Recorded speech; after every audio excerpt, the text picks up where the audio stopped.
Sobre los factores de riesgo psicosocial. Vamos a revisar en la primera parte el marco normativo y las reiteradas veces en las cuales las diferentes normas que tenemos nosotros hacen referencia a la importancia de poder hacer la evaluación de factores de riesgo psicosocial. Recordemos nosotros que la ley 29783 maneja 9 principios. Uno de los principios es el principio de prevención.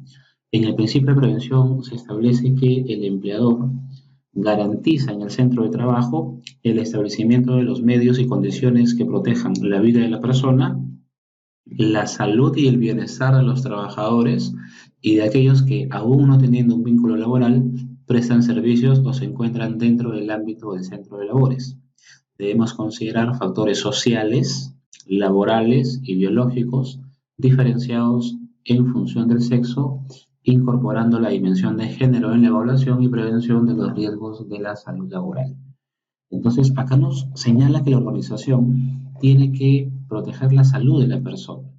Y la salud no solamente es la ausencia de una enfermedad. La Organización Mundial de la Salud define este término salud como un estado de completo bienestar físico, mental y social. Y reiteramos, no necesariamente solo la ausencia de una enfermedad. Entonces ya el principio de prevención nos establece que al trabajador tenemos que garantizarle la salud, ¿no? Y el término salud engloba a que también tenemos que garantizar la salud mental de la persona.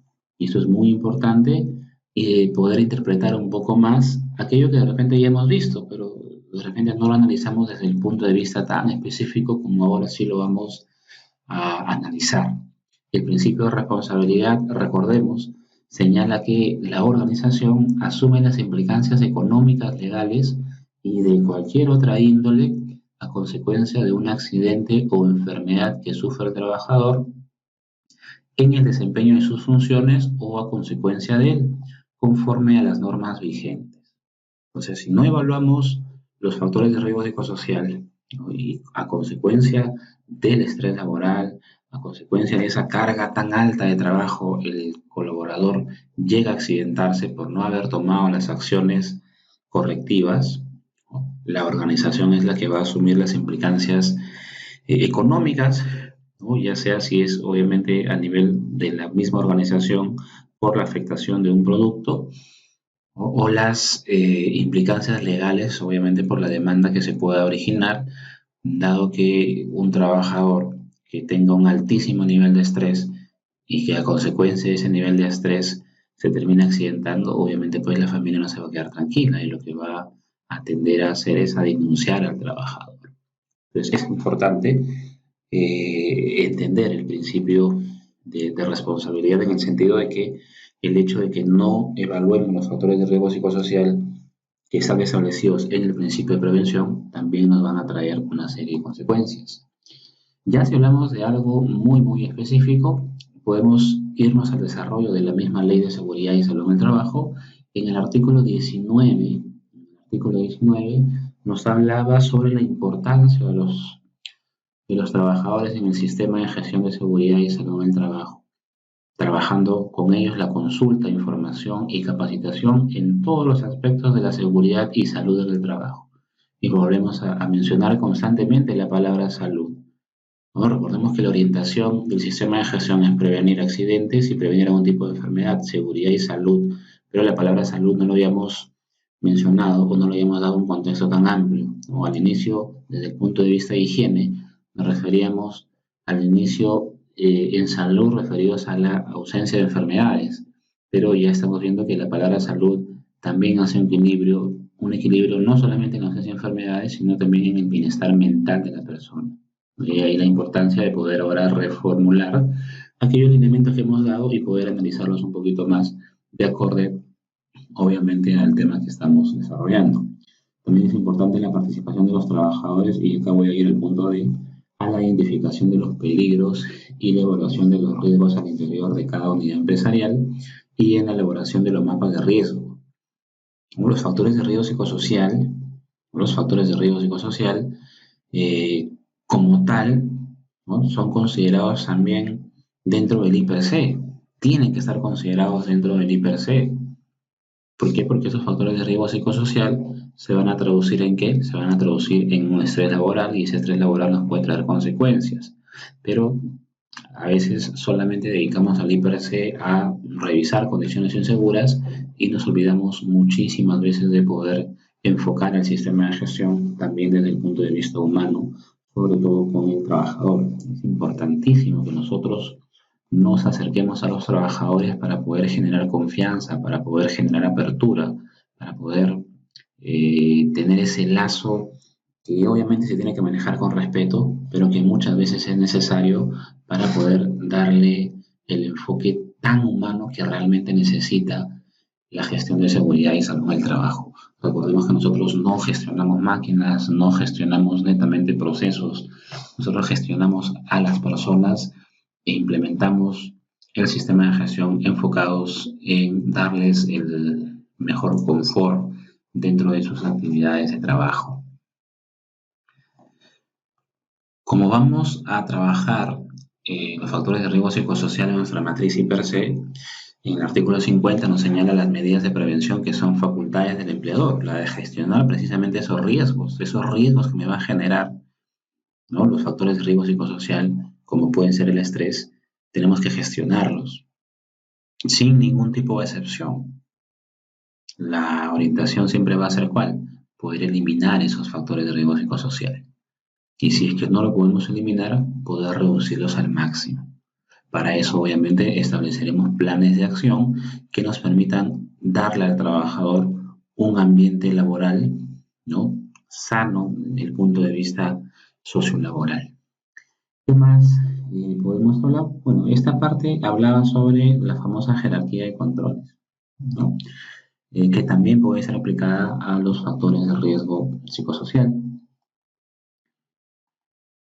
En el artículo 56 ya nos habla de algo mucho más específico, ¿no? El artículo 56 nos habla sobre la exposición a las zonas de riesgo, y cuando habla de exposición a las zonas de riesgo, no solamente habla de la exposición del trabajador a una máquina o de la exposición del trabajador a un agente físico o químico. El artículo 56 señala que la organización debe prever, ¿no?, debe prever que la exposición a agentes físicos, químicos, biológicos, ergonómicos y psicosociales, a los cuales concurra la persona en el centro laboral, no deben generar daños en la salud de los trabajadores. Entonces, acá ya nos habla de que tenemos que prever que esa exposición a los factores de riesgo psicosocial, al ritmo de trabajo de la organización, no genere un daño en la salud del trabajador. Ya utiliza el término psicosocial. Ahora, no solamente la ley de la seguridad y salud del trabajo nos va a hablar sobre los factores de riesgo psicosocial, también nos va a hablar obviamente su reglamento, y el reglamento es el Decreto Supremo 005-2012-TR. ¿Y qué señala el Decreto Supremo 005-2012-TR? En el artículo 103, y de conformidad precisamente con ese artículo 56 que hemos estado revisando, en el artículo 103 señala, ¿no?, de conformidad con este artículo 56, donde tenemos que prever la exposición a factores de riesgo psicosocial, se considera que existe exposición a los riesgos psicosociales cuando se perjudica la salud de los trabajadores, causando estrés y a largo plazo una serie de sintomatologías clínicas como enfermedades cardiovasculares, respiratorias, inmunitarias, gastrointestinales, dermatológicas, endocrinológicas, musculoesqueléticas, mentales, entre otros. Acá lo que nos está dando el artículo 103 es precisamente cuáles son esas consecuencias que va a tener el trabajador cuando se exponga a los factores de riesgo psicosocial. Y obviamente, pues, un trabajador que psicológicamente no se encuentra bien dentro del campo laboral, no puede traer una serie de síntomas que no solamente va a ser la preocupación o dolor de cabeza. Y eso lo vamos a ver un poquito más adelante cuando precisamente analicemos los factores de riesgo psicosocial, pero ya el artículo 103 nos señala, ¿no?, cuáles son esas consecuencias que puede dar ese estrés o esta carga de trabajo. Enfermedades cardiovasculares, ¿no?, que están obviamente pues orientadas al corazón, ¿no?, al correcto fluido de la sangre dentro del organismo, las enfermedades respiratorias, inmunitarias, hereditarias. Recordemos que muchas enfermedades también están asociadas netamente a cómo se encuentra psicológicamente la persona. Hay muchas enfermedades que son o que se reactivan por las emociones que la persona está teniendo en el día a día. Hablando de este reglamento de seguridad y salud en el trabajo, el Decreto Supremo 005-2012-TR, este año tuvo una actualización cuando se modificó completamente el artículo 57 del Reglamento de Seguridad y Salud en el Trabajo a través del Decreto Supremo 002-2020-TR. En esta modificación se señala que la identificación de peligros, evaluación de riesgos y medidas de control es elaborada y actualizada periódicamente sin exceder el plazo de un año. Acá ya lo especifica, debe ser cuanto mínimo de forma anual por una persona que sea competente en consulta con los trabajadores, así como con los representantes del Comité de Seguridad y Salud en el Trabajo, Subcomité de Seguridad y Salud en el Trabajo o supervisor, dependiendo del caso. Creo que ahora ya lo entendemos mucho mejor después de haber estudiado el tema del Comité de Seguridad y Salud. Son requisitos mínimos para la elaboración o autorización del IPC y acá nos señala de forma clara que debemos incluir en la elaboración o actualización del IPC los resultados de las evaluaciones de factores de riesgo físico-químicos, biológicos, ergonómicos y psicosociales. Y los factores de riesgo psicosociales, lo volvemos a repetir, están presentes en todas las organizaciones, en más o en mayor medida están presentes, por lo tanto no debería existir ninguna matriz IPC que no tenga en consideración los factores de riesgo psicosociales.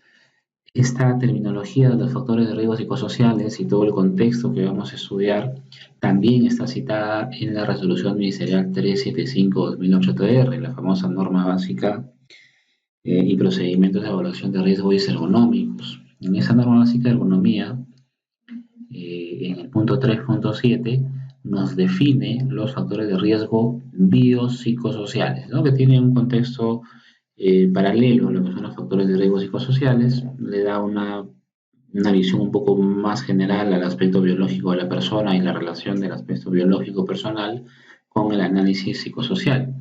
Se llama así aquellas condiciones que se encuentren presentes en la situación laboral y que están directamente relacionadas con el ambiente, la organización, el contenido del trabajo y la realización de las tareas, y que afectan el bienestar o la salud, ya sea física, psíquica y social, obviamente del trabajador, así como el desarrollo de sus actividades. Entonces, acá nos define en la 375 que es un factor de riesgo biopsicosocial, entendiendo obviamente pues que la 375 copió terminología extranjera, entonces por ahí que algunos términos son bastante parecidos a los que vamos a revisar, que básicamente es bibliografía española. La resolución ministerial 375 también señala ya en el título 8, que es algo más específico, con respecto a la organización del trabajo, que esta organización del trabajo tiene que ser adecuada a las características físicas y nuevamente, ¿no?, a las características mentales de los trabajadores, así como a la naturaleza del trabajo que esté realizando. Y no solamente es la ley de seguridad, no solamente es su reglamento, no solamente es la resolución ministerial 375, también lo vamos a ver en la resolución ministerial 050-2013-TR, ¿no?, donde nos señalan los registros obligatorios para el sistema de gestión de seguridad y salud en el trabajo. ¿No? Recordemos que dentro de los registros obligatorios tenemos nosotros al registro de monitoreo de agentes físicos, químicos, biológicos, psicosociales y factores de riesgo ergonómicos, ¿no? Y aquí nos señala qué es lo que debemos evaluar. O en agentes físicos nos señala que tenemos que evaluar ruido, vibración, iluminación, ventilación, presión alta o baja, temperatura, que son agentes que hemos estado revisando, ¿no? Factores químicos, gases, vapores, polvos, nieblas, humos, líquidos, etcétera, en biológicos, virus, bacilos, bacterias, etcétera, disergonómicos, manipulación manual de cargas, sobreesfuerzos, posturas de trabajo, movimientos repetitivos. Es una de las sesiones adicionales que usted podrá cursar de forma voluntaria. Y también nos señala pues los factores de riesgo psicosocial, ¿no? Tenemos que monitorear el hostigamiento psicológico, el estrés laboral, el acoso laboral, también llamado mobbing, entre otros. Acá ya nos especifica en la 050, ¿no?, que dentro de este registro de monitoreo de agentes físicos, químicos, biológicos, psicosociales, tenemos que monitorear ya el detalle de cada factor de riesgo. En la última sesión revisamos un poco la orientación de SUNAFIL, también revisamos la ley de inspección de trabajo, así como su reglamento, y recordando un poco los incumplimientos a las disposiciones legales de carácter general que son aplicables a los centros de trabajo, son infracciones administrativas, ¿no? Recordemos que estas infracciones administrativas podían ser infracciones leves, podían ser infracciones graves o podían ser infracciones muy graves. De acuerdo al nivel de gravedad, leve, grave o muy grave, podíamos hacer una estimación de la multa, de acuerdo a las tablas que estaban categorizadas, de acuerdo a la magnitud de la empresa. Ahora, el incumplimiento de las obligaciones de implementar y mantener actualizados los registros o disponer de la documentación que exige el sistema de gestión de seguridad y salud del trabajo es considerada una falta grave. También es considerada una falta grave el incumplimiento de la obligación de planificar la acción preventiva de riesgos para la seguridad y salud del trabajo, así como el incumplimiento de la obligación de elaborar un plan o programa de seguridad y salud del trabajo. ¿Qué nos está diciendo entonces el Decreto Supremo 019-2016-TR? ¿Qué nos está diciendo este reglamento de la Ley de Inspección del Trabajo? Que si usted no tiene el registro de monitoreo de factores de riesgos psicosociales, esta falta, ese incumplimiento es una falta considerada para el sistema efectivo como una falta grave. Es considerada también una falta grave el incumplimiento de las disposiciones relacionadas con la seguridad y salud en el trabajo, en particular en materia de los lugares de trabajo, herramientas, máquinas, equipos, agentes físicos, químicos, biológicos, riesgos, dice ergonómicos en la norma, pero debería ser ergonómicos y psicosociales.